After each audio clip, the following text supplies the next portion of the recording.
Bonjour et bienvenue dans Région Sud Terre de Jeux. Aujourd'hui, nous avons rendez-vous avec Renaud Muselier, le président de la Région Sud, pour parler de la candidature des Alpes françaises à l'organisation des JO paralympiques et olympiques en 2030. Nous allons aujourd'hui passer la journée à découvrir les sites qui seront au cœur de l'événement en 2030. C'est parti! La candidature française pour les Jeux olympiques et paralympiques 2030 s'étend sur 2 régions, 3 villes historiques des Jeux et 4 pôles olympiques. Aujourd'hui, avec Renaud Muselier, nous visitons le pôle du Briançonnais. Première étape, Serre-Chevalier, avec l'inauguration du télécabine de Pontillas. L'occasion de préciser les ambitions et les objectifs de cette candidature. Alors il y a plusieurs objectifs. D'abord, c'est des jeux que nous avons réussi à obtenir, qui est quand même quelque chose d'exceptionnel pour nous, pour les Alpes du Sud. On n'en a jamais eu. Et donc on a de très bons skieurs, on a 65 stations, on est le deuxième domaine skiable français, donc on a quand même des capacités énormes. Ces capacités vont être reconnues, puisqu'on est en finale avec Laurent Wauquiez, avec Auvergne-Rhône-Alpes. Donc l'enjeu, c'est de faire des jeux qui sont payés par des jeux, les jeux les plus sobres et les moins chers qui soient, et qui ont un héritage. Dans l'héritage, il y a bien entendu ce dont on a hérité, puisqu'on a un tremplin, on a des bobs. Ici, sur Serre-Chevalier, on a une capacité avec un cirque énorme d'accueillir les skieurs à des compétitions de dimension mondiale. Et donc ici, ça fait. Bon. Dans cet héritage, qui est le fruit de nos aînés, on a beaucoup travaillé pour mettre à niveau.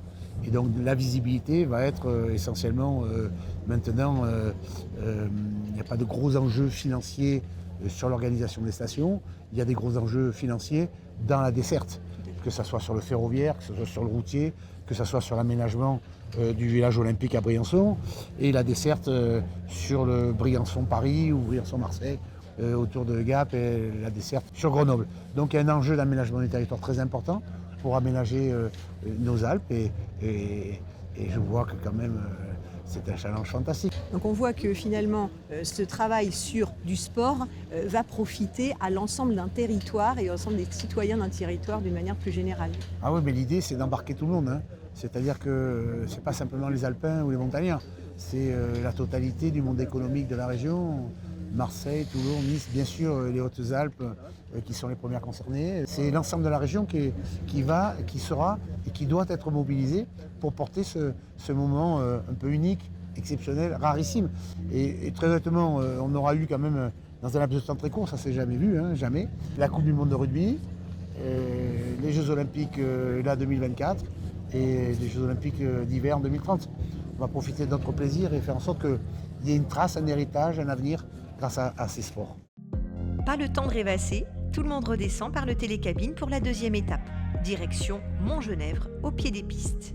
Un site exceptionnel où les spectateurs auront une vue parfaite sur la compétition. Là, vous allez avoir piste d'entraînement, les 3 pistes qui sont aménagées avec les territoires d'accueil, ici dans le village. Donc c'est quand même, monsieur le maire, vous avez organisé un peu la dernière fois ici, les voitures seront parties, il y a un passage dessous. Donc c'est assez exceptionnel. Et c'est important pour vous que ce soit partagé par le plus grand nombre, et avec ce point de vue, c'est vraiment idéal. Oui, ce que vient de dire le président est tout à fait symbolique de l'esprit et de la lettre de la candidature défendue par la région, c'est-à-dire une nature préservée, mais une qualité de vie et d'humanité qui soit la mesure de la jeunesse du monde entier que l'on va accueillir. Puis vous savez, Montgenèvre a cette tradition qu'elle est la première des stations de sport d'hiver. Ceci étant fondé sur le premier concours international de ski du 11 février 1907. C'est la plus ancienne. Et on a vu aussi qu'ici, c'est une terre de jeux où l'on forme énormément de jeunes champions. On a beaucoup de très grands sportifs en réalité dans le Sud. Alors c'est vrai qu'on a un lycée à Briançon, on a un lycée à Barcelonnette, on a dans les Alpes-Maritimes. Et donc aujourd'hui, ce sont ceux qui nous ramènent les médailles pour les Français. Alors on a une très belle surprise pour vous. On est allé à la rencontre des jeunes qui auront 18 ans en 2030, les graines de champions. Quand on a 11 ou 12 ans, les Jeux Olympiques en 2030, ça paraît loin, très loin. En 2030, j'aurai... 2030. En 2024.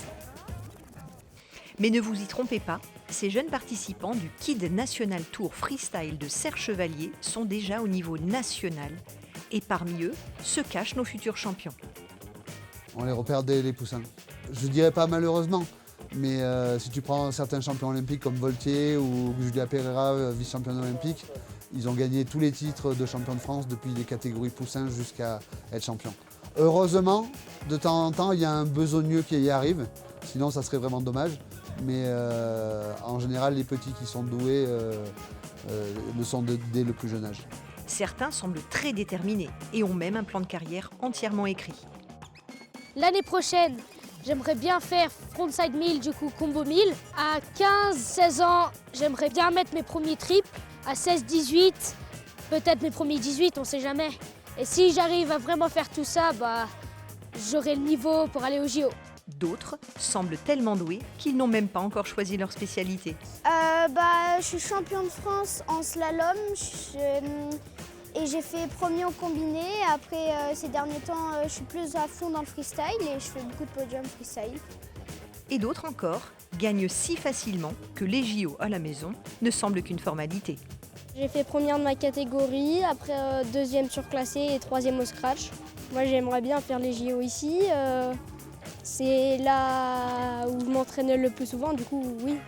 Évidemment, si tous les médaillés olympiques ont été de jeunes champions, tous les jeunes champions ne deviennent pas médaillés olympiques. Et personne ne sait réellement ce qui fera la différence. Le mieux, c'est de demander son avis à un de nos grands champions qui était à leur place il y a 25 ans. Même si la fraîcheur, même si la spontanéité, ça compte aussi, malgré tout, il faut un peu savoir où est-ce qu'on veut aller. Il faut bien s'entourer, il faut écouter les gens qui sont là pour eux, pour les former, pour en faire de grands sportifs. Et puis surtout, il faut s'amuser.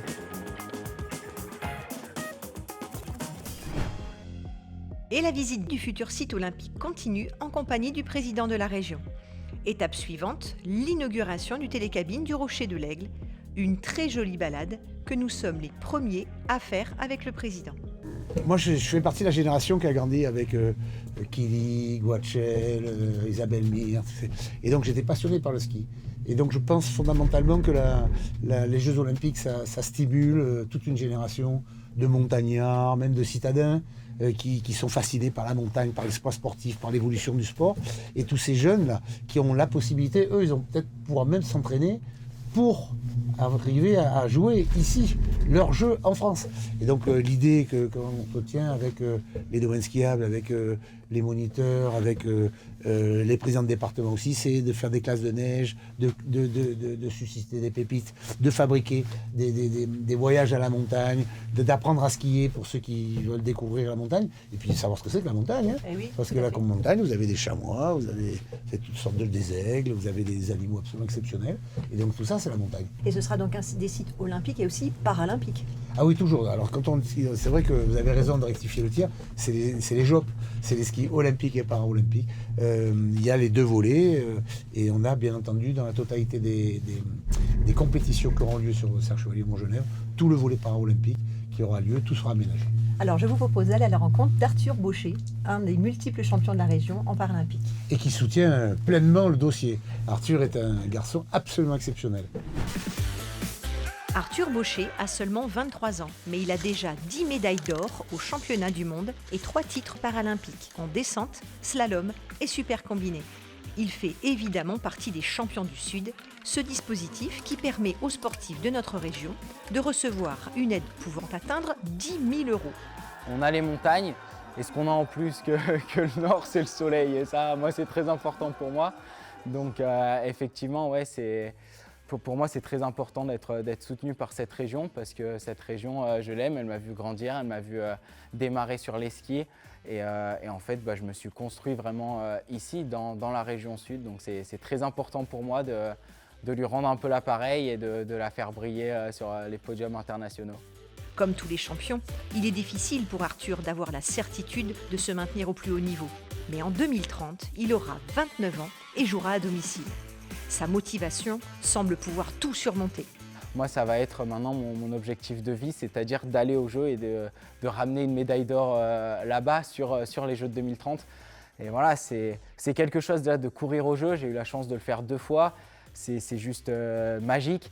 Et je pense que de le faire devant son public, devant sa famille, devant ses amis, c'est vrai que ça doit être incroyable et j'ai juste hâte de le vivre. Et c'est au fort militaire de Briançon que nous terminons cette visite. Certainement le lieu le plus emblématique de la philosophie de cette candidature, car la rénovation de ce patrimoine historique pourra servir très longtemps après la compétition. Et je voulais absolument venir voir, parce que je l'avais vu d'en bas, mais je n'avais jamais vu d'ici d'en haut. Et il faut reconnaître que quand même vu d'en haut, c'est un territoire qui quand même mérite d'être rendu aux Français, aux Alpins et mis en valeur. Le projet est simple et génial. Rendre le fort habitable pour les Jeux, puis s'en servir pour y loger les travailleurs saisonniers de toute la vallée. Rendez-vous en juillet 2024 pour entendre la décision finale du comité olympique qui servira de coup d'envoi à cette grande opération. Président, merci pour cette belle journée, cette visite. Et puis, eh bien, on vous souhaite plein de bonnes chances pour cette décision en juillet. C'était Région Sud, Terre de Jeux.